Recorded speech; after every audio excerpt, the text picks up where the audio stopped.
Thank you for joining this training. My name is Adriana Sanchez, and I'm the founder and president of Seafood Ninja.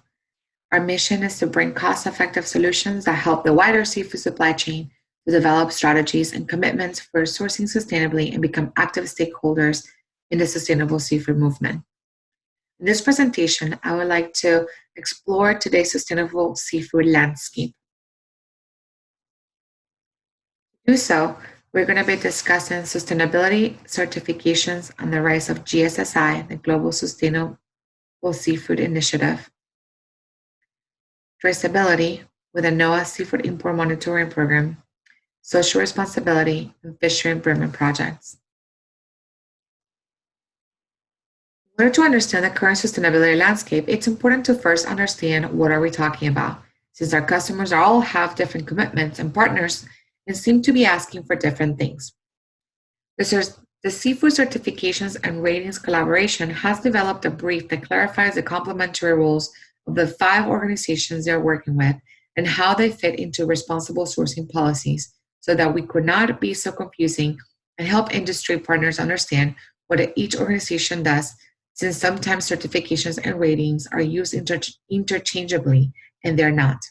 For example, as you can see here, Seafood Watch is not a certification, it's a rating. So a rating focuses on assessing as many seafood sources as possible in key markets to provide information on the full spectrum of low to high performance for fisheries and aquaculture. This information can be used to identify opportunities for producers to pursue improvement projects and certifications, as well as help businesses evaluate sourcing options. Certifications directly engage with fisheries or farms and require them to address social and environmental challenges to improve and meet the certification standard. Certifications are also engaging with the supply chain to verify the sustainability or responsibility and origin of certified products. As you can see, the 5 certifications and ratings that work on the collaboration are ASC, Aquaculture Stewardship Council, Marine Stewardship Council or MSC, Fair Trade Certified, Monterey Bay Aquarium Seafood Watch Program, and Sustainable Fisheries Partnership. Other additional certifications that are used in our industry are Best Aquaculture Practices and Global Gap for aquaculture. You can see the BAP logo, the round one, is how it's now being phased to a new modern logo, which is featured by the fish, smaller fish.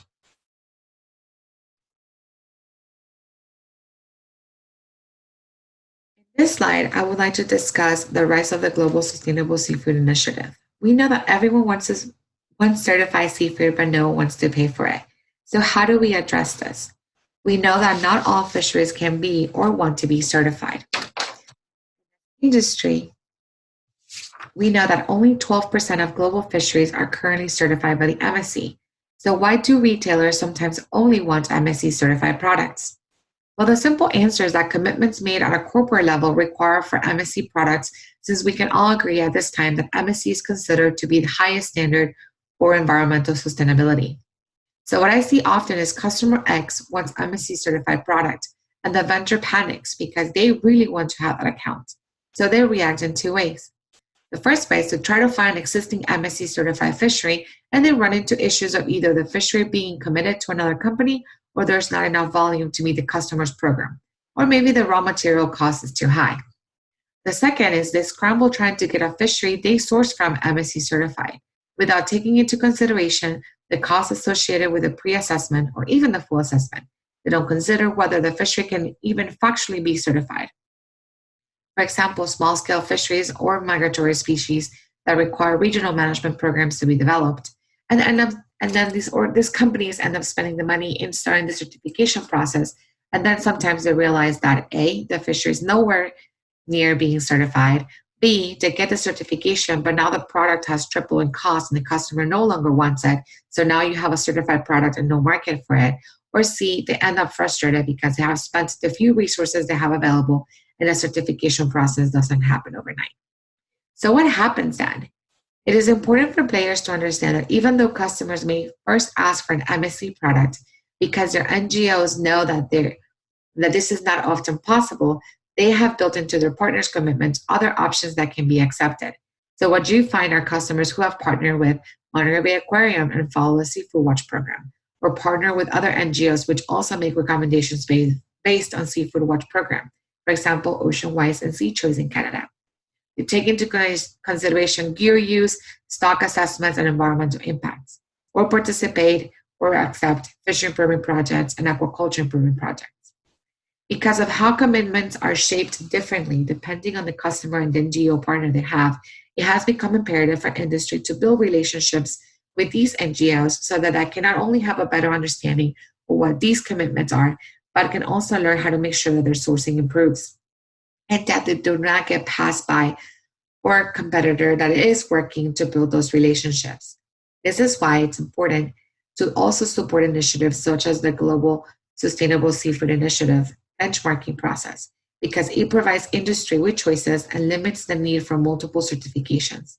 So having GSSI benchmark eco certifications would do for industry what the Global Food Safety Initiative have accomplished when it was created for food safety.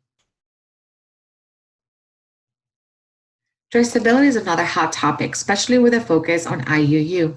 IUU is illegal, unreported, and unregulated fishing, and for those affected by it, the NOAA Seafood Import Monitoring Program.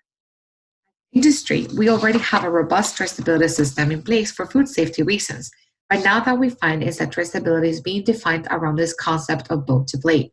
Because we're trying to avoid IUU, we now require specific data reporting elements such as vessel names and registration numbers, as well as port of landings. But the NGO community in itself is still trying to standardize key data elements and working with industry players to include these key data elements in the data they currently collect from their suppliers. One thing of importance that I want to mention is the role of government in data verification. At the end of the day, it doesn't matter which sophisticated system we develop and utilize to collect this data. If the data cannot be verified at the point of catching or landing, it renders the entire traceability model as obsolete. Traceability for wild-caught products, it's recommended that companies collect data back at least to the fishing vessels, trips, and fishery management unit. For aquaculture products, the recommendations that companies collect data back to the farms as well as to the feed and stock input of the farms.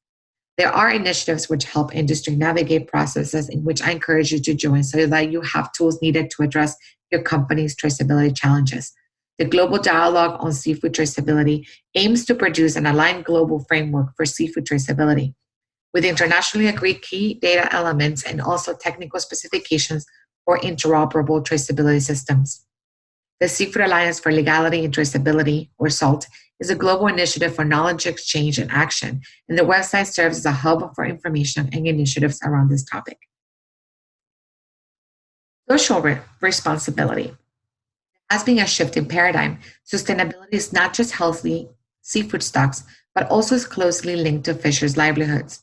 We know that forced labor and human trafficking have been found to co-occur with illegal fishing. In order for companies to address some of these challenges, we have seen a rise in corporate commitments towards social responsibility. These have been done through either certifications and audits like SMETA, SA8000, etc., development of tools to facilitate vendor accountability, such as supplier code of conduct, requirements for worker contracts and fair recruitment practices, and purchasing agreements that require suppliers to respect fundamental labor rights. Fairtrade USA, which created a capture fishery standard, supports social responsibility commitments by helping improve working conditions and livelihoods for producers, helps mitigate supply chain risks by ensuring products are traceable through the entire supply chain, and promotes environmental stewardship via rigorous capture fishery standard. There's also a conversation about how to address and incorporate social issues within fishery improvement projects, or FIPS. MSC has recently addressed human rights risks, and other social issues within their certification by requiring a labor audit, such as Foreign Business Social Compliance Initiative, BSCI, STATEX, SMETA, or SA8000. And the BAP, Best Aquaculture Program, has updated their standard to include social compliance auditing that is benchmarked by the Global Social Compliance Program Equivalence Process by the Consumer Goods Forum. Fishery and Aquaculture Improvement Projects. A fishery improvement project is a multi-stakeholder effort to address environmental challenges in a fishery. The Conservation Alliance for Seafood Solutions created a FIP guidelines in 2012 and updated them in 2015, and they're currently undergoing another revision to help industry design fish improvement projects that will be supported by Alliance members. This is very important because what I have seen in companies and organizations creating FIPS without following these guidelines and then being frustrated because their customer and their NGO partner will not recognize the FIP. The guidelines also provide guidance on what constitutes a basic versus a comprehensive FIP, which also is used in some customers' commitments. Comprehensive FIPS aims to address all the performance indicators found in the MSC pre-assessment. Basic FIP is a good entry point for fisheries to begin addressing specific environmental challenges.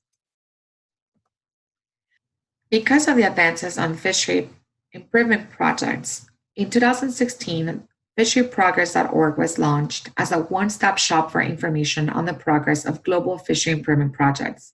I was very excited to be a part of this process and continue to support this by being a member of the advisory committee. This website makes tracking progress more efficient, consistent, and reliable for businesses that support fishery improvement projects. In a nutshell, it helps us weed out FIPs that are not credible or making progress. It also helps industry players connect and become participants within existing FIPs. Why are we having this conversation? Understanding today's landscape helps inform sourcing decisions. We also helps us understand how sustainable seafood commitments are shaped by certifications and ratings. We also understand customer sustainable seafood commitments if we know what is shaping these commitments. We learn about fishery improvement projects, MSC, and Seafood Watch ratings. I will discuss in a separate training what commitments look like depending on NGO and the certifications and the rating commitments. Thank you. And here you can find my information in case you have questions about this specific presentation.